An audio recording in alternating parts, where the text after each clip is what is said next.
America has a lot of intelligence agencies, a whopping 16 to be exact. During the Cold War, two stand out as particularly important players in the spy versus spy game between the United States and the Soviet Union: the National Security Agency and the Central Intelligence Agency. The CIA was, and is, tasked with spying and espionage abroad, while the NSA concerns itself with monitoring and decrypting communications. Both of them developed from the experiences America had during the two world wars, and during the 20th century would grow to become shadowy organizations with secret budgets and powers beyond possibly even their own government's control. But before we tell the story of what they've done, or at least have been accused of doing, we have to, as we did in our video on the KGB, find out about the humble origins of these two organizations. I'm your host David, and this week it's all about cloak and dagger bureaucracy. This is the Cold War.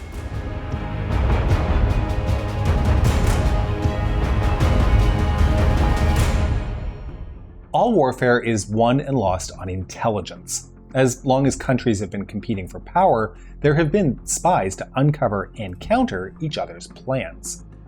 The value of intelligence has been written about at least as far back as Sun Tzu. By the time of the World Wars, however, the game had changed quite a bit. Inventions in technology like radios, machine encryption, and advanced cryptography created a need for a much broader bureaucracy to handle the sheer volume of information. Now, the first seeds of what would become the NSA and CIA come from the First World War. The US found itself needing telegraph machines and cable systems to coordinate the US's efforts against the Germans. To handle the development of codes and ciphers for said machines, the US set up a small Washington bureau to manage this operation called the Cable and Telegraph Bureau, or Cipher Bureau. By the end of the war, it had moved to New York City and absorbed the other cryptographic organization managed by the US Navy. It was also renamed to Military Intelligence, or MI8. After the war, although MI8 was officially disbanded, instead of shutting down the organization, it continued under the name of the Cipher Bureau, which even had its own disguise, posing as a private company selling commercial code. Still, it had the intriguing nickname of the Black Chamber. It did peacetime cryptanalytic work for the State Department and US Army. Their work focused on intercepting and breaking the diplomatic codes of other countries, including allies, because let's be honest, every country is spying on every other country to one extent or another. There's no real trust in high politics. They got the telegrams by convincing Western Union to illegally send them copies of telegrams going to consulates and embassies within the US. They'd continue to do this until a 1927 law passed increasing punishments for intercepting other people's telegrams. The Black Chamber was led by cryptologist Herbert Yeardley, who ran the organization until the government cut it in 1929. In something that may be seen as out of place today, the US government closed it because, well, gentlemen don't read other people's mail. Yeardley, for his part, continued to do a little bit of work doing cryptography for the Canadian and Chinese governments during the Second World War, and then wrote a book on his time in the Black Chamber. I should also note that in 1930, the military set up its own cryptanalysis organization as a sort of successor called the Signal Intelligence Service, which we'll talk more about in just a moment. This project was only the beginning of such programs, and nowhere close to the end of them. The Second World War would end up revitalizing and vastly expanding such programs, leading to the births of both the CIA and NSA. Now, during the Second World War, the US and UK found themselves working in close collaboration with each other. As such, the Americans saw the effectiveness of the British intelligence services. The British trained special operations officers through the Special Operations Executive, whose job was to raid and sabotage German operations in continental Europe. They modeled their tactics after their experience fighting the Boers in South Africa.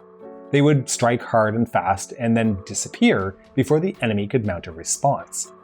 Along with this, the British also had a well-developed cryptanalytic intelligence operation known as the Secret Intelligence Service, or MI6.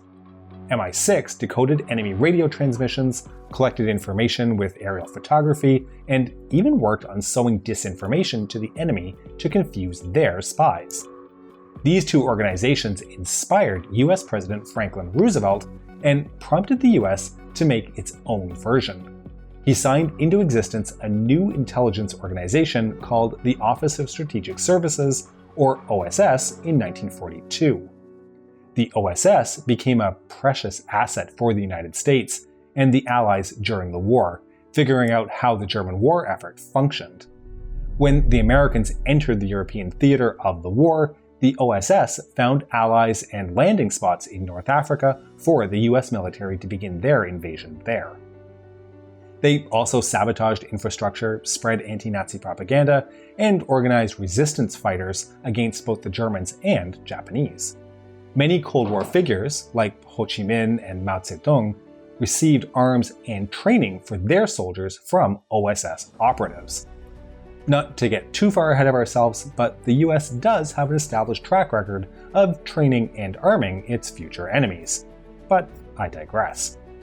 Now, it's also during this time, and this is not officially confirmed since the paper trail either remains classified or may have even been destroyed, the OSS purchased cryptographic tools for breaking Soviet codes, while still wartime allies with Moscow, spying on your friends and all of that.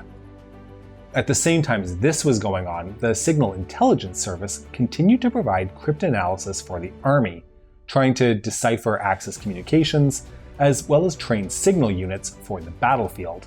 Think of the OSS as spies and commandos in the field, while the SIS were Washington-based mathematicians in suits breaking codes.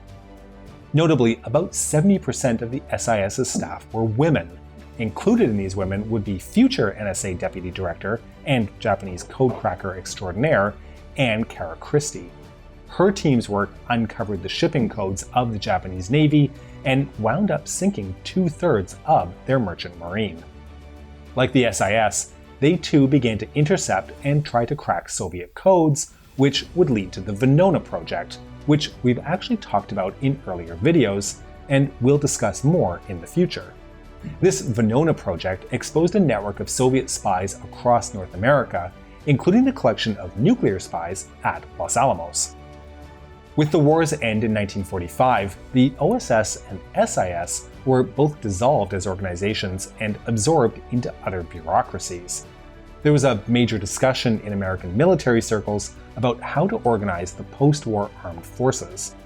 In these early meetings, the first utterance of making a centralized intelligence agency was floated, which manifested itself, against the wishes of the Army and the FBI, mind you, into the National Intelligence Authority. US President Harry Truman signed the organization into existence in 1946, as well as an operations group known as the Central Intelligence Group, or CIG. The next year, however, in the face of the deepening conflict with the Soviet Union, Truman signed the National Security Act, which reorganized both these organizations yet again. One became the National Security Council, which is the body the president goes to for discussion on national security issues, and the Central Intelligence Agency. The famous, or infamous, CIA was officially born. The CIA was created with 4 relatively broad main tasks in mind. 1. Advise the National Security Council on matters related to national security. 2. Make recommendations to the NSC regarding the coordination of intelligence activities of the departments. 3. Correlate and evaluate intelligence and provide for its appropriate dissemination. And 4. Perform such other functions as the NSC will from time to time direct. In 1949, the Central Intelligence Agency Act gave it a secret budget, allowed for a secret organizational structure, and gave it extreme protection from any form of accountability or transparency. The intent was to allow the new agency freedom to operate quickly in defense of liberty and justice without bureaucracy to slow things down. What could possibly go wrong here, right? Now, also in 1949, the various cryptographic departments through the government became centralized under one organization called the Armed Forces Security Agency. The chiefs of staff of the different branches of the armed forces all commanded them. This organizational structure is a big deal, as jurisdictional fights between the branches of the military were, and still are, a big thing. Some strange developments, like nuclear submarines for example, are part of the compromise to let every branch of the military have its own nukes, for example. But the problem with the AFSA from the beginning was that, unlike the CIA, it was a military organization, and thus it didn't coordinate well with the civilian structure of the US government. They clashed and rarely communicated well with their siblings like the CIA and FBI. The AFSA was stepping on a lot of toes, and generally the intelligence branches of the US weren't functioning well. This organizational problem prompted a need for yet another reorganization effort ordered by President Truman in 1951. This investigation resulted in the directive to create the National Security Agency, which came into existence late the next year. The NSA would be in charge of all communications intelligence, while the CIA took care of espionage. But here's the thing, that was all a secret. The NSA was a secret branch of the intelligence service. The memo creating it was classified, and the joke around the office was that the NSA stood for no such agency. The US government would grow to become obsessed with intelligence gathering and analysis, hence the 16 agencies I'd mentioned earlier. Secrets and special operations were par for the course. Throughout this channel's run, many of the plans to assassinate the leaders of decolonization movements, overthrow governments, or sabotage communist organizations would occur under the watch of the CIA. At the same time, the NSA would have its ears everywhere, and which we saw when Edward Snowden leaked plans on PRISM really means everywhere. The FBI would use similar tactics to undermine the domestic anti-war and civil rights movements at home. All of this was done in the name of stopping communism, or, depending on your worldview, to crush dissent at home. More than one parallel has been drawn to their KGB cousins in the Soviet Union.